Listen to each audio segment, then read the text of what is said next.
Before we start our episode today, this is just a reminder. History Hack does have a Patreon account and all of your donations are gratefully appreciated. There's lots of perks on there, secret groups on Facebook. Do get involved. We would love to see more of you. Enjoy the episode today. Hello and welcome to another episode of History Hack. It's Lockie in the chair today for reasons which will become apparent immediately. We are very much in my lane. We're talking about sport, but it's that sport which features the toughest, most intelligent, sophisticated, funniest, best looking competitors. We are talking rugby union, of course, but we're also drifting into the realms of 99 calls and the Everest speech. As well. Joining me are Chris Schoeman and David McLennan. These gents have, well, this is not their first bit of work that we're talking about today. They've collaborated on a history of rugby at Newlands, the big stadium in Cape Town, but there are other books that they've worked on, including some great war stuff, which I'm really excited about, as you could expect. But we're talking about lions in Africa, the British and Irish Lions and the hunt for the Springboks, which is the new book that they have coming out, well, in this country later this month. How are you, gents? You well? Can't complain. Well, thank you. Good. All right. Well, how are you enjoying the tour that's on at the moment? We're all excited. The final test is coming up.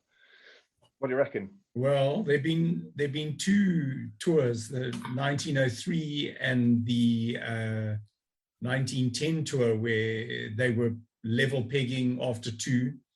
And then there was the deciding test, and in each case in Cape Town, if you're looking at history, I'm afraid the Springboks are going to win, because that was what happened in those two cases. But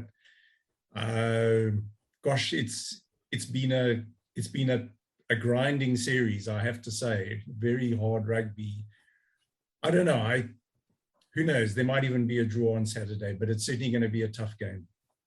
You in agreement, Chris? Yeah, I see that Jonathan Davies, the former Welsh fly-off, he's complaining about the type of rugby that they're playing. You know, it's too dull, and he's appealing to World Rugby to change the laws, to speed up the game, or to open it up more, you know, than something different from what we've been seeing over the past two Saturdays.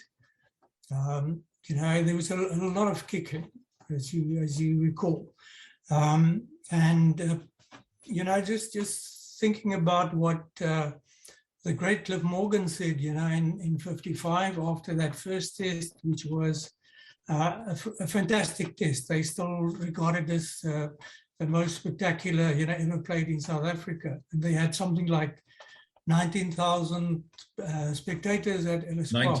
90. What did I say? 19. No, 90. 90. Some even say 96. But anyway, it was Cliff Morgan said, you know, I can just read it to you. To me, that game epitomized what rugby and the tour were about. Adventure, style, passing the ball and taking chances. And he was very much one for taking chances, for taking risks. And he said, you know, otherwise the game becomes poorer. And that is probably what we are seeing at the moment, you know, with this current series. Yeah, I think I'm with you. I'd love to see a bit more creativity and invention. I don't like to take away from the forward battle at all. I'm a big second row myself, and I think that's a big part of the game, and always has been. And I guess that kind of leads us into the book. I mean, tell us a little bit about it. What's its purpose? Well, there hasn't been a book put together on all the Lions tours. Well, you know, initially they were obviously not called the Lions, they were just called British Isles teams. Yeah. And they were selected on a fairly sort of random basis. Certainly the 1891, you know, members of the team tended to come from Oxford and Cambridge and sort of England. It was not as professional as it's done now, obviously. But we thought that, you know, we would put it together. When we started the process, you know, we were expecting 30 to 40,000 fans to come from England, well, from the British Isles to support the Lions. And of course, that's all gone by the board, which is incredibly disappointing. And we thought, that was the background. It was as simple as that. The individual tours have been mostly covered, or certainly the later ones, but nobody's really looked individually at the early tours. So that was what I did. And then we put it all together to give a sort of potted history in a way, which is what we planned. Yeah, I think that's quite valuable, because I think some of the kind of more recent South Africa tours, and probably from 74 onwards, I think are fairly fresh in the mind, aren't they? And for a lot of people kind of watching rugby nowadays, maybe some of their earlier rugby memories. Me, for example, some of my earliest rugby watching, getting excited memories were maybe the '97 Lions tour in South Africa. So Lions in South Africa is huge for rugby fans here as well. The forward, the forward of your book, one of your forwards was written by Willie John McBride as well, Lions legend, of course. And one of the points he makes in his forward is the kind of difficulty of leaving politics at the door, and how much he kind of insisted on doing that, because I think there's a feeling that people would like to leave politics behind when we come to sport, but that's rather difficult actually, especially to South Africa since the late 19th century, because it seems to be surrounded by that. Do you have any kind of problem sort of blending the two subjects, sport and politics, together? Well, I think from my point of view, from the earlier point of view, when I wrote the book, I didn't know what obviously Mr. McBride was going to write. But I make the point, even in 1896, when the British Isles team came out here, when they visited Pretoria, which was a country that had basically gone to war with England in 1881, they'd fought a full-scale war, and were about to fight 3 years later, would fight another one. Well, let's go into that a little bit then, because you've got on that tour, some of the players go off and visit Doornkop as well, don't they? Which is, the site where the Jameson raid came a cropper, and this is precursor to Second World War, the big South Africa War stuff, isn't it? So you got really quite significant political goings on around there. How was, say, the British Isles touring team visit to Doornkop seen at the time in South Africa? Well, it's hard to say. I mean, the fact was, at that time, rugby was largely dominated by English-speaking and people from England. So they had come out mainly to mine, either in Kimberley or in Johannesburg. But I make the point that even by 1896, you were beginning to get Afrikaans-speaking people playing rugby. President Kruger of the ZAR was an odd contrast. He believed the world was flat. He believed he was a very conservative man, but at the same time, he was shrewd. He was very shrewd. And so he allowed them to visit his country and play games in Johannesburg. He gave his permission.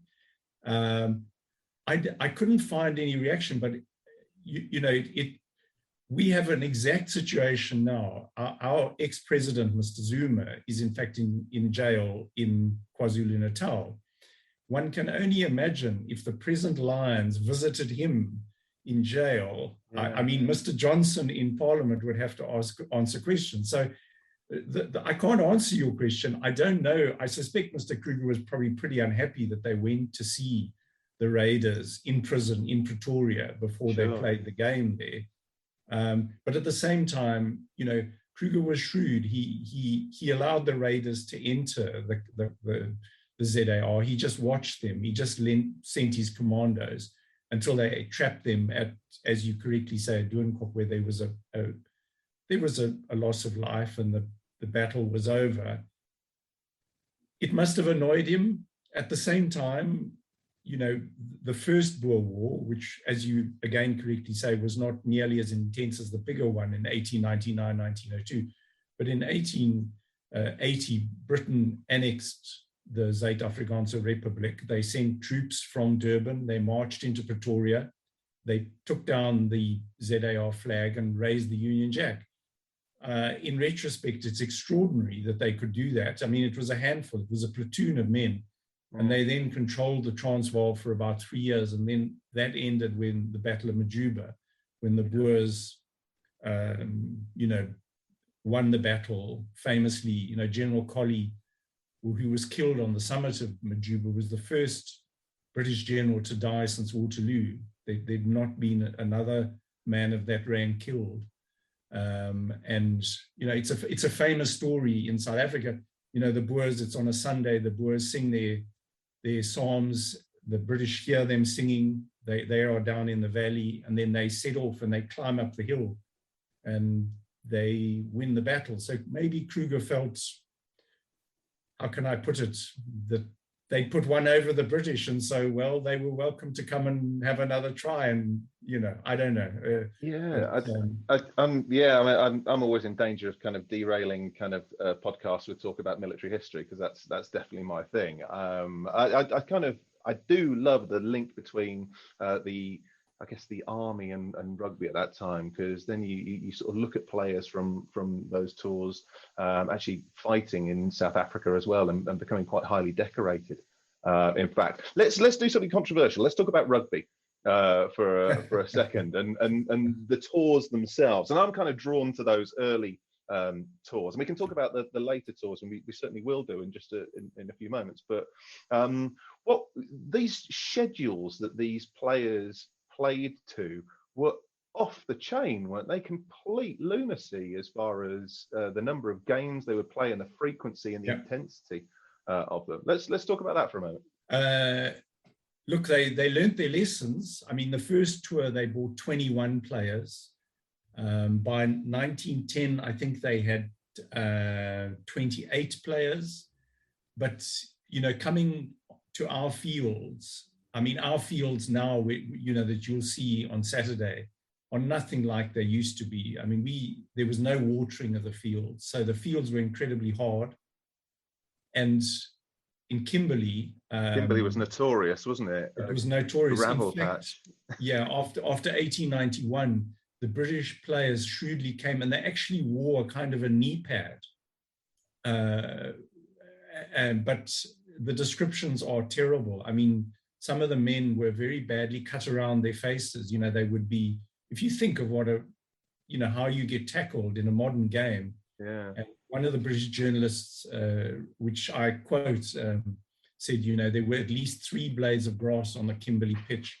And in a later tour, the British players dug up a bloody boulder, or not, a big rock.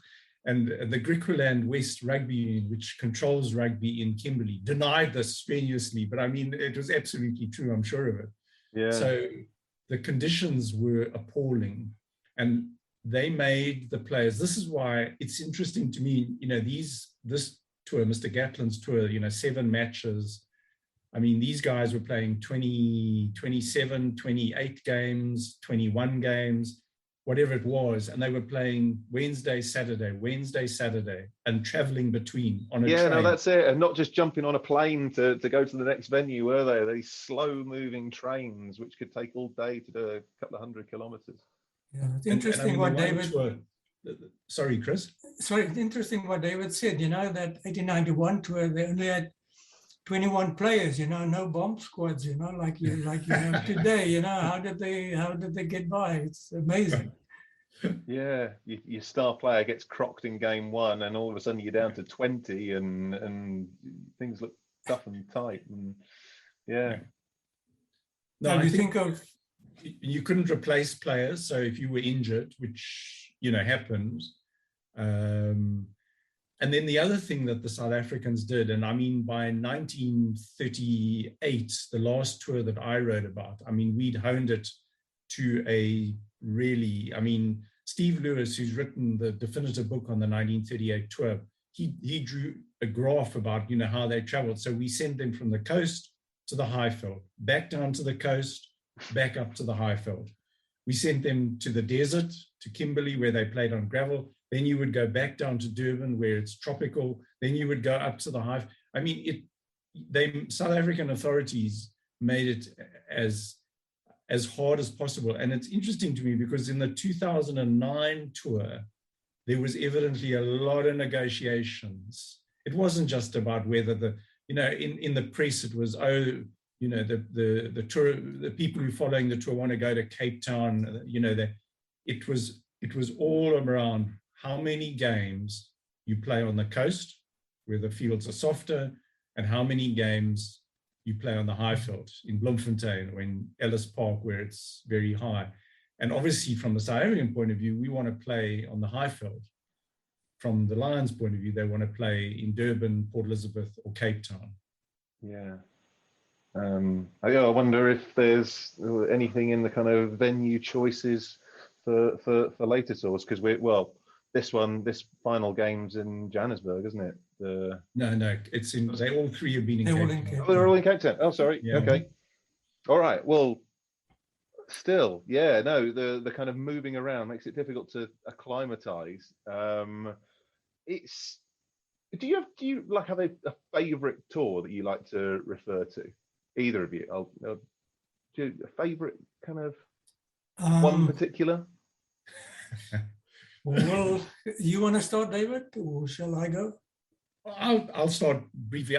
Look, from my section as a South African, the 1903 tour where Mark Morrison, who was a Scot, led the tour. Yeah.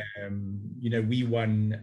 The first two games were draws, and the third game, South Africa won, and that was the first series. We'd lost in 1891, we'd lost in 1896.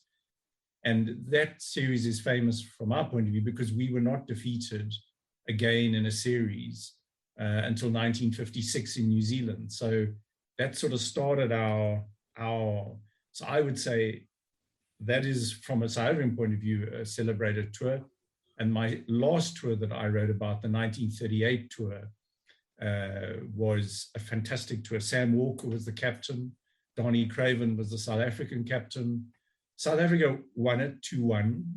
They won the first two tests. And the third test was played at Newlands. And it was, Chris has talked about the 55 test. The 1938, the third test was a fantastic test. The Lions won. But all the reports about the game, the last 20 minutes, the entire crowd were on their feet. And in the final moments, the Lions, led by a guy who would later get 4 DSOs in the war, Paddy Mayne, who was extracted from jail by David Sterling to start the SAS. He leads the charge, and they charge downfield, the forwards, brushing the South Africans aside. They score the try, they win the game, and the Springbok forwards, Lucas Strachan and Ben du Toit, put Sam Walker on their shoulders and carry him off the field in front of the stand in the stadium. And the Newlands crowd cheer the Lions to the echo. And, and then later it appears evidently at halftime that some of the Springboks said to Donnie Craven, listen, we've got this game, we're ahead, they were ahead at halftime, let's just play conservatively. And it relates to what we've just been talking about in this tour. Donnie Craven says, we don't play rugby like that. We're gonna play open rugby. So they play open rugby and they lose. And Craven tells Walker afterwards, he says, you guys beat us fair and square. It was a great game. So that would be my two choices. I must say I really enjoyed working on the 1955 tour. A lot of the material I got from Cliff Morgan's autobiography, and then also Tony O'Reilly's. Cliff Morgan, he's most famous to us for his commentary in the 73 Barbarians, I think, isn't he? That fellow Edwards. That's right, Joe. But he was a big BBC man. I think he was in charge of the directing the wedding of Princess Di and them. I think he was in charge of the broadcast there. So he was quite popular in Britain. But anyway, the 55 Lions, they were interestingly enough, they were the first British Lions team to travel by plane to Africa. The others, they came by boat. It took them a long time to get here and then back, of course, and then spend another 3 months, on tour. But anyway, they were known, they were a very popular side in South Africa because of the exciting rugby that they played. They had wonderful backs like, say, Cliff Morgan, Jeff Butterfield, the England centre, Tony O'Reilly. He scored 16 tries in just 15 matches. So he was one of the heroes of the tour. And then the scrum half, Dickie Jeeps, he came to South Africa as an uncapped international uncapped player, but he played in all the tests. He just adjusted so well, so he became the number one scrum half in the touring side. Yeah, and then legend. Yeah, and they had a good pack of forwards. Guys like Bryn Meredith and Clem Thomas and Rhys Williams, that big lock, so they were an exciting team, and they played themselves into the heart of the South African public. And the other thing that was that before the tour, Cliff Morgan said they decided they were going to be a singing team. Coming from Cliff Morgan, you can understand that. Yeah, Ron Boyd, yeah. So they practiced a lot before they left Britain, and the repertoire even included Sari Marais, the well-known Afrikaans song. And when they got to Jan Smuts, which is now Oliver Tambo Airport, when they got there, there were lots, there were thousands of people, welcoming them. And they sang Sari Marais, and immediately they got into the hearts of the South African public. And then with a game they played even more so. They won the first test, lost the second one. We've spoken about the first test, how exciting that was, how spectacular. They lost the second test and they won the third test, and then they lost the fourth test again. So if it had been a 3-test series, they would have won the series, if you think about it. Anyway, they, like I said, the attitude coming from Cliff Morgan saying, you have to take chances, you have to take risks. And something else that I remember that he said was that, if there's brilliance, you can, even when there's brilliance, you can defend against it. But where there's mystery, you can't. And that is, that's stuck in my head, it's been stuck in my head for many years now. And like we said, that is what is missing in today's game. There's no enterprise, there's no mystery there. A few unknown quantities. Oh, there may be a couple in the Lion squad, but I don't think they get picked. It seems very safe there. Anyway, I mean, that's a charm offensive, isn't it? That's wonderful winning over of the public. Maybe we associate rugby in South Africa with a different kind of offensiveness at times, and physicality is a big part of rugby out there. I mean, kind of borderline legal physicality. And if you come off second best in that kind of upfront clash, then you come off second best, quite simply. Has it always been like that? Is there any point where rugby in South Africa hasn't had that element to it? I would say, looking back, it's always been like that. If you think of the 62 Lions who came here, the 68 Lions, both those coaches, they picked heavy forwards because they wanted to counter the physicality. And that's where they made the mistake, because the South African loose forwards in 62, you had a fantastic number 8 called Doug Hobwood. He was very fast, very skilled. We haven't seen, someone like him for many a year. So they, they couldn't keep up the heavy forwards of the British pack. They couldn't keep up with the South African forwards, especially, you know, the loose field. The scores were, you know, quite close. You know, you had in 62, 68, you had a draw. You had 3 points difference here, 5 points difference there. It was only in 62 in the last test, you know, where there was a big margin. But it's been fairly close.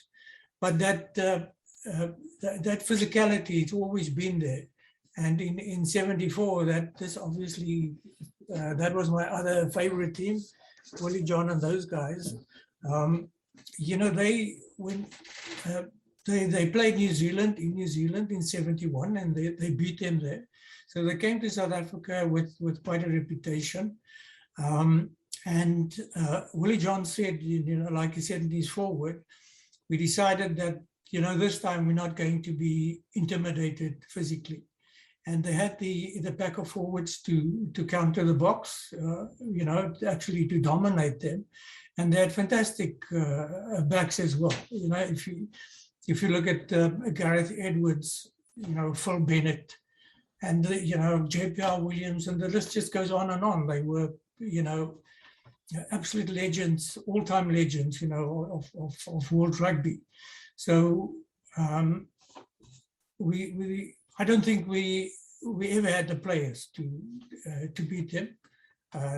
The selectors, you know, they were falling around. After the first test, you know, that New Zealand, the Lions won 12-3 at Newlands in the wet, which obviously suited them. You know, they went on to win the next two games by big margins. You know, in fact, the second test at Loftus was the biggest hiding a Springbok team ever got. But so they returned to Britain unbeaten. But the big thing was it was notorious for the 99 call. And Willie John, he said, you know, they decided that this time they're not going to be intimidated, and that's where they came up with this 99 call, you know, where if things got rough and they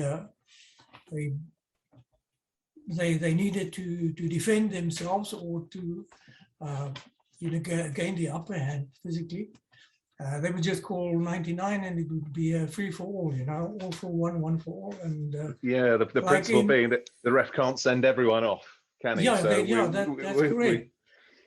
And in the third test in Port Elizabeth, you know, they had that what they called the Battle of Boet Erasmus. Boet Erasmus was the name of the stadium, and you know, everybody just piled in, and you had a situation where JPR Williams was running from fullback, you know, and he was herring half the length of the pitch to clobber the second row, didn't he? Mix it with the forwards, you know. It was. Yeah, I think they'd had a sending off in the previous series where I think a single Welsh player had thrown a punch, been seen, and had a red card shown to him. So yeah, John O'Shea it was. That's right. Yeah, and so you know you combat that by piling in, and I think that's been a sort of staple rule for amateur rugby clubs since then. Almost don't be the one person who throws a punch. Everyone pile in if you're all going to do it. I, of course, don't recommend this at all, by the way, if my coaches or referees are listening. But yeah, that's the impact of that was great, wasn't it? I mean, that tour is, again, do we want to drift into more kind of political controversy? Maybe there was an argument as to whether that tour would even go ahead. I think there were politicians, certainly here, who would rather the Lions had not gone to South Africa in 1974 with the regime and apartheid going on. Could anyone other than Willie John have led them, do you think, with his kind of own personal experience? What was his kind of role as a leader there? Look, he was, you know, if you think about it, he was, as they still call him, you know, he was the Lion of all lions. He toured in 62, he toured in 68, and, you know, 71 and 74. You know, he's established himself like Alan Wynne-Jones now. You know, he's just way above the rest of any leaders in the Lions setup. But he said, he himself wasn't going to make any difference whether they go or not. They had their troubles in Ireland at the time. And he said, there was nothing he could do about the troubles in Ireland, And obviously Peter Hain at the time, that 69, 70 tour, led by David de Villiers, those demonstrations there, that was something terrible, and they were probably afraid of something like that happening. And in fact, the British government, they sort of distanced themselves from this tour. And so if I remember correctly, they instructed the embassy in South Africa not to entertain the Lions while they were on tour in South Africa. But when they got back to Heathrow, everybody was there, including government officials, to welcome them back, because this was quite a historical tour, coming back unbeaten, and everybody wanted to be friends with the Lions. I suppose we've had something similar with Peter Hain, of course, he said he didn't agree with Willie John, for the Lions coming here. And as you remember, John Taylor, the flanker, he toured in 68 with the Lions in South Africa, but he didn't want to make himself available in 74. Then he changed his tune quite a bit. Yeah, I suppose it's good. Sorry, Andy. I was just going to say there's a contradiction that apartheid became formalized when the National Party came to power in 1948, and so it takes time in 1955 there are no protests, but by into the 60s and certainly by the 70s, when the All Blacks came here in 1970 and in 76, there were huge protests. The rugby served as a kind of window to allow that there were protests in Cape Town when the All Blacks played here. There were protests elsewhere. And the interesting thing about the 74 Lions is, of course, that the people watching in England might not have known before, but a large percentage of South Africans, people of color, hugely supported them. So when the Lions scored a try at Newlands or won the game, a considerable percentage of those present were delighted, because they viewed it as an anti-apartheid act in a sense. So I think that was, that is where this kind of contradiction comes in. And I suspect that as the tour went along, more and more people began to realize how complicated South Africa is at the time. Yeah, I suppose you're bolting together a number of countries really to create a unified South Africa, aren't you? And that has been that way for some time. Started in 1910. Sorry. Yeah, David? No, you carry on. It's interesting, we were talking about 1971 when the Lions toured in New Zealand. South Africa was then touring Australia, and they also came back unbeaten. But there were huge demonstrations. So, the players, the British Lions players, they must have been very well aware of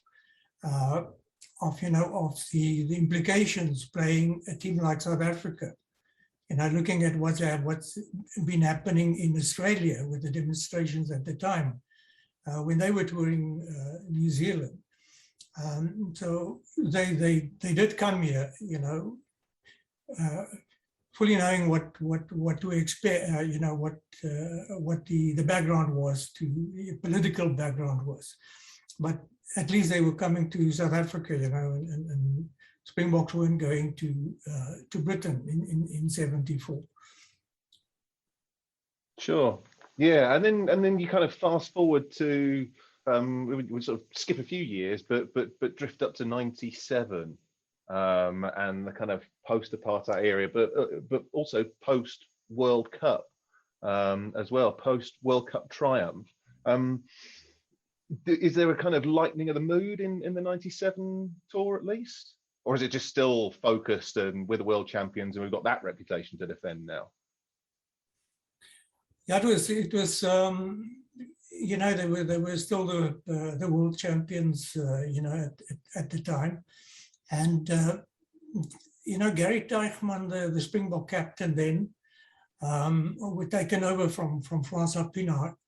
He admitted, you know, he said, we just thought there was no ways these guys were going to beat us. They were so confident and all of that, you know. So when they lost the first test in, you know, at Newlands,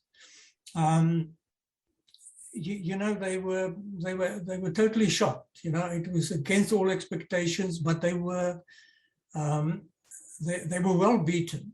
You know, the way the Lions swung the game towards the end. You know, the tries they scored, and then they lost the second test with Jeremy Gascott's famous drop goal. It was just by a point or so, but they lost the series right there. And Teichmann said, you know, he was devastated. He said he couldn't believe it, you know. And the 97 Lions would always be remembered for making the most with the players they had. They came here not with huge reputations like the 74 Lions and so on. They had some good, some brilliant individuals, but, you know, as a team, they weren't seen as a team who could topple the Springboks, you know, especially after, you know, being the world champions. But nevertheless, they did. But what is interesting about that 97 crowd was that they brought some players, former rugby league players, about 5 or 6 of them, you know, guys like there was Quinnell and then Scott Gibbs, Alan Tate, you know, and those guys, and they were supposed to instill a different kind of discipline into the squad, and which actually happened. So there they were different from previous squads, you know, and it obviously it seemed to have worked, you know, and won the series. Yeah, it's that kind of image of Scott Gibbs sort of rolling and bouncing off Os Durant. Yeah, that was quite something. Yeah, and that tour just had the last little feel of amateurism about it. You know, we've seen the kind of court scenes with Keith Wood with the wig on acting as judge, and it kind of has that last little feel of proper amateurism about it. And I think that's what the chapter title is in your book, Last Hurrah of Amateurism. But it had that kind of fun feel to it as well. And it's all a bit professional nowadays, but that's fine too. No, your question is a perceptive one, and you know, Chris and I have written 2 other books, one about Newlands, one about Ellis Park, and with the team photos, it's interesting because in the 1890s and the early 1900s, the photos are very correct. The teams are Victorian almost, you know, and then we deliberately in our book on Newlands, we put in the photos of the 55 Lions and the 55 Springbok. It's really interesting. They're on a roof of a building and Table Mountain is behind them and the guys are laughing. A lot of them are smiling.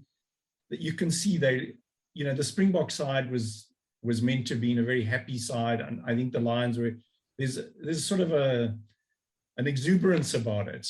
And then especially on the South African side, as rugby becomes more politicized and the winning of games becomes in a sense for the Springboks a defense of apartheid, the teams become more glowering, you know, and by the 80s, you know, there's not a smile on the face, and we remark upon that.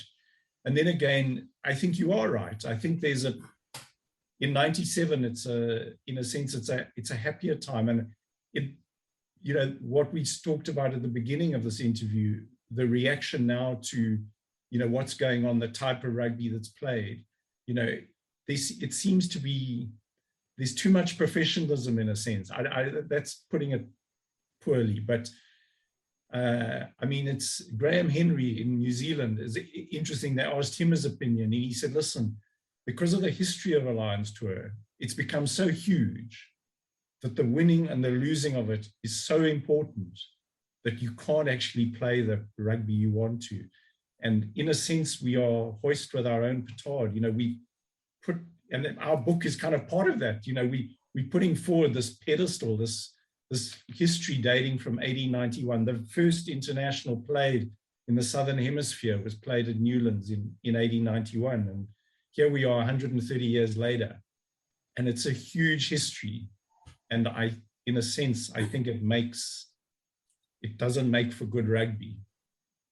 Yeah, no, it does seem very focused on numbers and percentages and what's your tackle percentage and how. Yeah, it's you just want a spark to come in at some point, and you think it could do a job. But listen, as far as kind of the book goes, there's some things that I really, really like about it. I think I really like the way you kind of zoom in and zoom out on certain things. For example, in the early days, the fact that the players went off and did a tour of Majuba. For example, you then kind of open that up into a little section which explains the significance of it and a bit of a political backdrop, which I think is really, really helpful. Actually, there's certain individuals, and this rumbles all the way through to the kind of modern era, like Brian O'Driscoll, like key figures, key players that you zoom in on as well. As far as kind of writing the book as a duo goes, do you have kind of clearly delineated spheres of interest, so there's no kind of clash or crossover, and do you enjoy working as a pair? It's clearly not the first time you've done it. I'll go first. But yeah, this is our third book together, but rugby kind of in a way lends it. I mean, Chris, I studied history at UCT at the University of Cape Town. Chris was a journalist, and when he writes about the later games, I mean, he was there. He attended the press conferences, and I'm amazingly impressed with Chris's list of contacts. He knows a lot of people in rugby, so the division is quite easy, really. I do the earlier things. I did that in the Newlands book and the Ellis Park book, and Chris does the later one. So from that point of view, it's easy. And Chris is an easy person to work with. Chris, you got something to add to that? It was this whole book was actually David's idea, and with the Lions tour coming up, I fully agreed with him. That it's a good concept, and we submitted it to Amberley publishers, and they came back. They gave us the green light to carry on with this book, which was great, and it's really easy to work with David. He's a very conscientious researcher. He's very professional. He worked in the archives for a long time, so he knows his way around the archives, and finding stuff in newspapers and wherever. So it's really easy to work with him, and we've been through two books, the one on Newlands and the one on Ellis Park before. So this was really not difficult at all. Well, in that case, gents, I'll put out my own personal recommendation for the book. I've enjoyed reading it. Everyone knows what I like by now. If you're a regular listener, I like my First World War stuff. I like my rugby stuff. This covers conflict, political and rugby in depth. The narratives on the games are all really sound and illuminating. There's loads of detail on the individuals involved as well, and it's a really very readable and enjoyable thing. So thank you, Chris Schoeman and David McLennan. It's been really, really lovely having you on. Best of luck for Saturday. not too much, maybe, but thank you very much for coming on, and I hope to see you book on shelves very, very soon. Okay. Thank you. Thanks, Andy. It's been a pleasure being here. Thank you. When our guests join us to talk about their work and their new book, the 45 minutes or so they spend with us is just a taster of all their efforts. So to this end, we have launched our very own bookshop on bookshop.org, where you can find our guests' latest and greatest books. You can support them, and you can support History Hack too. 10% of every sale via our bookshop supports the podcast and allows us to keep at it and bring you more amazing guests. You can find our bookshop at bookshop.org/shop/history hack, or just search on bookshop.org for us under the shops bit. Thank you for your continued support, and here's to your next great